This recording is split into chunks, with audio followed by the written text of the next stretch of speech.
Hello and a very warm welcome to you to this week's Out and About. Now, as you can see, first and foremost, we're in slightly different settings to normal, and that is of course because today I'm about to meet an incredibly inspirational lady. Her name is Bharulata Kamble, and she's about to embark on a journey to become the first female solo traveller to travel from the United Kingdom to India through an Arctic Circle and transcontinental journey by car, and at the end of it, she's hoping to come away with a world record. So let's meet the lady herself and find out a little bit more about this incredible journey. Bharulata, first and foremost, I mean, it's a great pleasure to be able to come here and meet you. When I heard about your story, it was only right that I come here and talk to you more about it. So for the purpose of our viewers, you're about to embark on what can only be described as an absolutely phenomenal journey.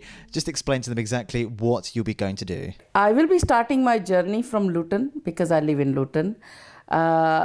Going through 32 countries via the Arctic Circle and going to India. And in India, I will be going to Mahad, place called Mahad in Raigad district, which is about 5-6 hours drive from Mumbai on a Mumbai-Goa highway. The reason Mahad is because my husband is from Mahad, and it was sort of pinpointing where to end the journey. I mean, yeah, I could end it in a Gujarat because I'm a Gujarati, but then that would not be fair on the Maharashtrian side because by birth I'm Gujarati, by marriage I'm Maharashtrian, so I'm a Gujarati and Maharashtrian both. So we thought Mahad was the ideal place because he doesn't live there, it's just to respect his native place. I love the fact that you make it sound so easy, but the full details of it is it's going to be 31,000 kilometers. You're looking to be the first solo woman to do an Arctic Circle and transcontinental journey. I'm sure many people are sat at home wondering, why exactly are you going to be doing this? I sort of wanted to do it for a long time as I always loved driving. And in between, I had a major accident. In 2007, and I had various injuries, and I suffered post-traumatic stress disorder for so long, and I was scared of going in the car or drive. Because this was always like doing a big epic journey was always in my mind. So initial few years, I didn't think of, after the accident, initial few years, I didn't think of, when I was scared going inside the car, going out to drive something like this, it was not. I thought it's impossible. I lost it. Then, obviously, as I was going through more into therapies and all that, there was sort of always that constant debate to come back to the life I had before. And then I started feeling, no, I can't just give up. And always giving up is never my personality. I would set a goal and I work towards it. So then I set myself a goal to do the journey that I wanted to do long time ago. So let's work on kind of fighting over my anxiety and a fear, and let's work towards it. To overcome anxiety and any kind of fears, I think there's two ways of doing it. There's taking small baby steps, and there's certainly jumping at the deep end. And I think it's fair to say that you are most definitely doing the latter. What are you hoping to achieve when you eventually get to India? Well, I come from, originally in India, I come from a small place called Navsari, which is, city Navsari is okay, it's developed or not developed in every single way, like how you have Surat and all those places. But other parts of Navsari, my native villages and things, are still backward. And the education and women empowerment and all that is still much needed, I think. So I'm spreading the message, save girls, educate girls. Education and empowerment is key element for women to develop. And I say to people that because I'm empowered, I'm educated, I can handle these number of countries with different languages, different culture, and I'm confident to kind of overcome any difficulties or any issues I might have on my way, because there are bound to be some issues. I mean, it's not going to be like driving from Luton to London. It's driving transcontinental. So I'm sure there might be some difficulties or some issues, but I'm confident to handle them. You definitely make it sound so easy, but let's face the facts. It's 30,000 plus kilometers here. I know when I've driven long distances, and for anybody who's driven long distances, you'll always think about some of the key points such as food, safety, any kind of stops for fuel. Are you nervous at all, or are you completely cool and calm about this? I'm pretty cool. I have planned the journey very well, I think. I've done as much as I possibly could. I'll explain my planning in detail. We have listed or researched all the rules of each country, just the general rules for tourists and what it is like to drive. Also, I have little booklets prepared with general rules, what to expect, this, that. Also, we prepared all the road signs in English, what it means. So all the road sign, road rules, we have a little booklet for each country. So I'll be referring those ones as I go. Every country? For every country.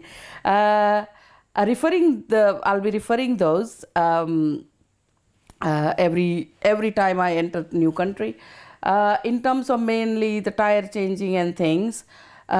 Tire changing, I know how to change the tires. I have a bit of back issue, so I'm just hoping that I don't have to face this tire changing aspect. But if I have to, I'll be tire changing, like basic mechanics. I have learned bit of it, and I'm going to do further 2 weeks course before I set off to kind of catch up with anything that I don't know yet. Food habits, yes, I prefer vegetarian option, or I prefer vegetarian diet. So that is always a problem for vegetarian to kind of eat, especially even in Europe also. For vegetarian, it's very little kind of, there are little options that you can eat. Pasta, pizza, fine, chips, all that I'll find in Europe. But I have bought so many packets of khakras because I'm a Gujarati. I'm used to eating khakra and pickles and things. So I got a different style of pickle. So either I'll eat bread and pickles or khakra and pickles. And I bought some instant noodles and things like that, all the vegetarian options. So either way, you're covered. Oh, yeah, I'll be fine. I think I can survive on khakra. Other than that, it's a pretty big itinerary. Do you have most of it confirmed, or do you have all of it confirmed other than that? Whole route is completely finalized, regardless whether I travel through the Myanmar or Nepal.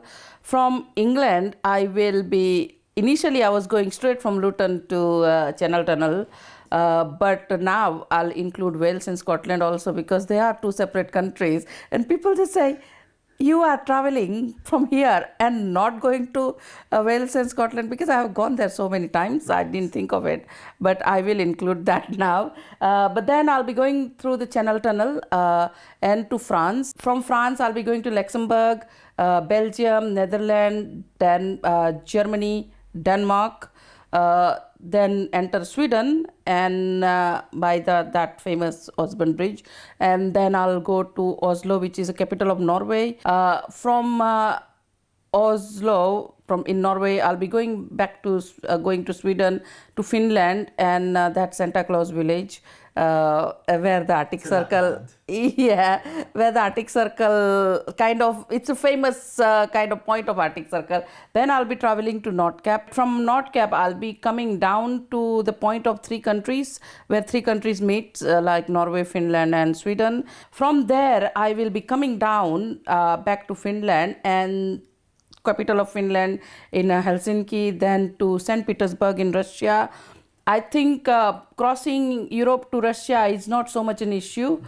Then I will be coming back again to Europe, Latvia, Lithuania, Estonia, all those countries, Poland, Czech Republic, Switzerland, Austria, Liechtenstein, Italy, uh,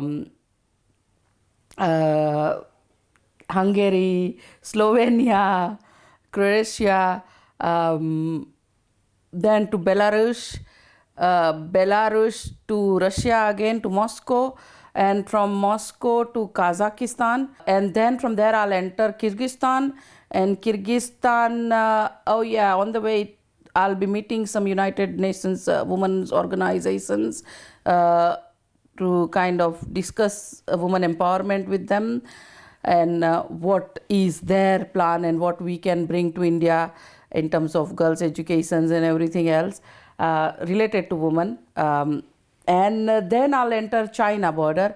And China, there are tough immigration laws where they don't allow foreigners to drive alone. You have to have their local registration, as well as you have to have a local driving license, and you need a guide, and somebody has to sit in your vehicle.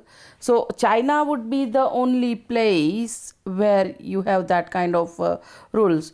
If I enter through Myanmar have even bit slightly difficult immigration laws, and for them you have to be escorted by their vehicle all the time. So you have their driver, you have a person from tourism department, and you have a guide. So that is also a reason I want to kind of do through Nepal. Firstly, it will be thrilling to drive through the mountain ranges. Wow. Well, there's certainly much more still to come from Bharulata's story, so make sure you join us in part 2, where we'll be hearing more about the incredible journey she's about to embark on. We'll see you in a few moments' time.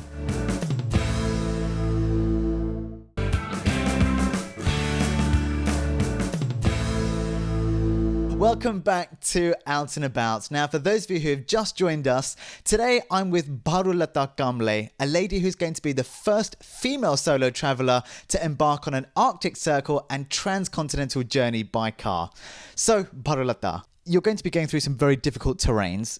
It's going to be a long and fairly difficult trip, I think it's fair to say. The terrain is going to be fairly tricky in some places. You've already mentioned that immigration might be a bit of an issue in some of the countries. Does that make you nervous at all? Does that perhaps make you feel like actually safety could also be an issue? How have you got some of those issues covered?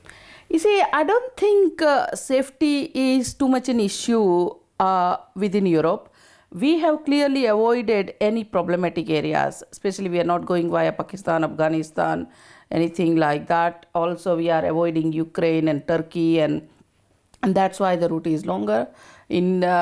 Also, I want to do more of Europe as well, so that's why it's a bit even longer. And I don't think Europe I'll face any difficulties. And we have roadside covers and everything pretty much available in Europe.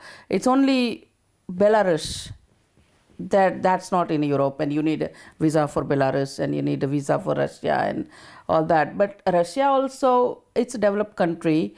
Okay, city, you have everything developed. Then there are major roads. They are kind of no man, kind of no population. But I think I should be fine. I enjoy my own company. I'll have lots of music.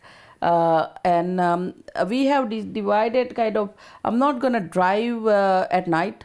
So I will start my journey kind of between 7 to 8 o'clock in the morning. So I'm well rested, and I'll finish by within daylight only. So between 5:30, 6 o'clock, I'll just totally finish. So we have planned how many kilometers per day I'll be driving, what cities or town I'm staying. We have searched, and we plan the journey accordingly, kind of that there is definitely a hotel or a guest house or anything. Up to Russia, accommodation is not so much of a problem. Even major part of Kazakhstan also, accommodation is not so much of an issue. But yeah, there are some patches where accommodation, they might have only one kind of small guest house where there are only 4 rooms or something. So yeah, there are some parts Kazakhstan and Kyrgyzstan, there where there is very small accommodation available, but we'll book in advance, so that's not an issue. And also, I'm well prepared. If in worst situation, I'm taking blanket, pillows, and things. I'll sit in the sleep in back of my car. If the worst situation arises, that where I have to sleep, I'll sleep in the car. For any long journey, health is always going to be front of mind. And I don't just mean your health, which is of course very important, but the car's health as well. You're going to be putting the car through a lot of stress, a lot of strain. Have you prepared for the worst case scenarios should they come across? Well, I'm driving with a good car, BMW X3, and I always had a good experience with a BMW. So hopefully, I'm hoping that nothing worse comes on my way. But I know how to change a tire if that needs to be. Also, I have learned some basic mechanic work. I know what it is, but I'm doing another 2 weeks course to kind of learn it properly. So hopefully I'll be able to handle it.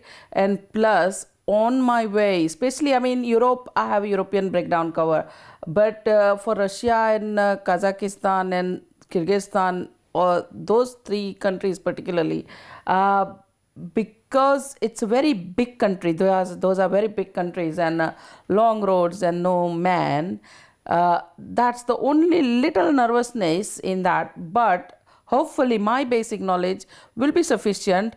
If not, we have gathered contacts of Indian communities only in those nearby cities. So in case something happens, we'll ask them for help to bring a mechanic or help out whichever way they possibly could. So that those are the backup plans. My health, hopefully hope nothing goes wrong. But I was in India a couple of weeks ago. I came back 2-3 weeks ago.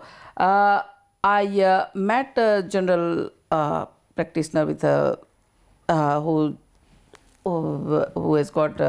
I met few general practitioner, and I bought some relevant antibiotics. They prescribed me all the relevant antibiotics and anything that are common, sort of cold or cough or diarrhea or other just a common problems. So I got that bulk of the medications that I brought, because here you can't, unless you go through that condition, at that point you can't get those medication. Right. So I choose to go to Indian doctor in India to give me prescription for just in case anything goes wrong. So I got all the medication covered.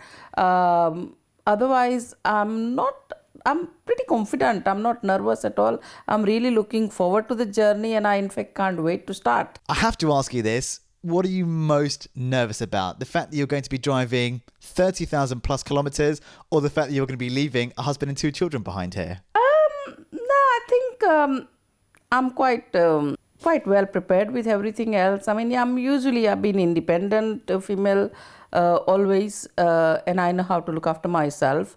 I have looked after myself in a various other condition. As example, I went in labor and nobody was at home. I drove myself and got admitted without anybody, and told my husband that I'm admitted and the baby will be born for the first child.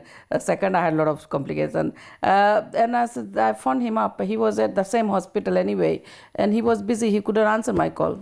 I just drove myself. Now, going to all that trip, children will miss me. I'll miss them. But we'll speak to each other every day. Whenever I go anywhere, I cook for him for a month also. If I have to go for a month, I'll cook and freeze everything for a month. So I'll be doing the same. I'll be cooking and freezing everything for my entire duration. So they'll be well fed. Husband is, children will go to kids club, and there are some friends who will come and stay and help out, and he'll look after himself. Husband is always sort of, he's supportive. Without his support and encouragement, obviously this can't be possible.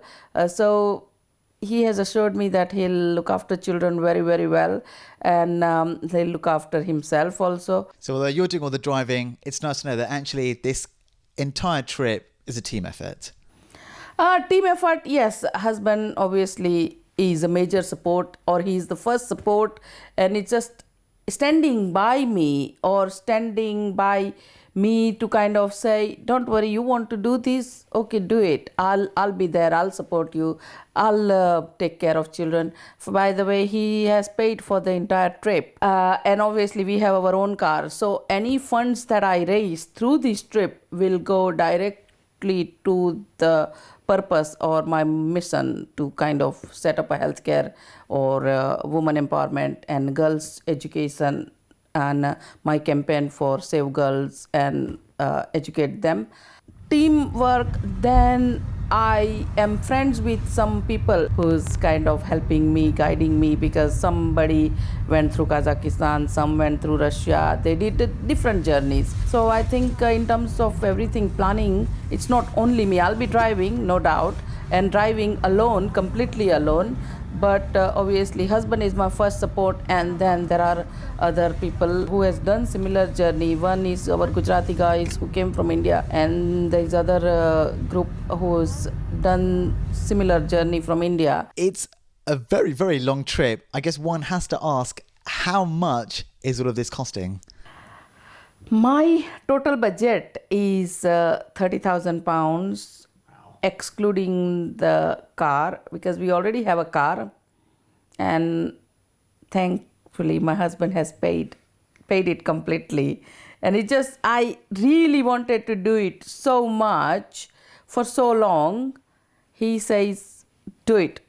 I'll pay. Complete determination then, because it's not a small amount of money. It's not a small amount of money, and I had to convince him, okay, if I don't do it now, I might not do it, because then children will grow up, and then they go to higher education, and then obviously they will need me more, and I can't then run off to 2.5 months of trip. And yeah, he just agreed to help me out, and I'm doing this fundraising for the society. So if he pays, then only any funds that we raise go to the beneficiaries.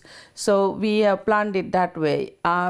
I want to pay back to the society, and I think this is a perfect way, both of us, to pay back to the society, where he came from India, and he always felt that my country has paid for my education, because obviously for medical education, taxpayer obviously paid for, and I haven't served the country enough, because he only worked for a year before he migrated on the British Council sponsorship.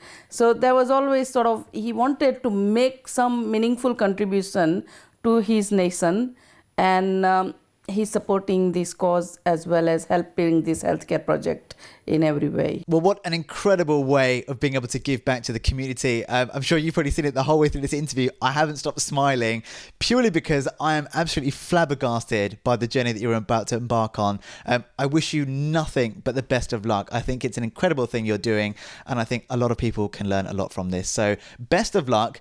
I look forward to seeing you when you come back, and of course seeing that world record.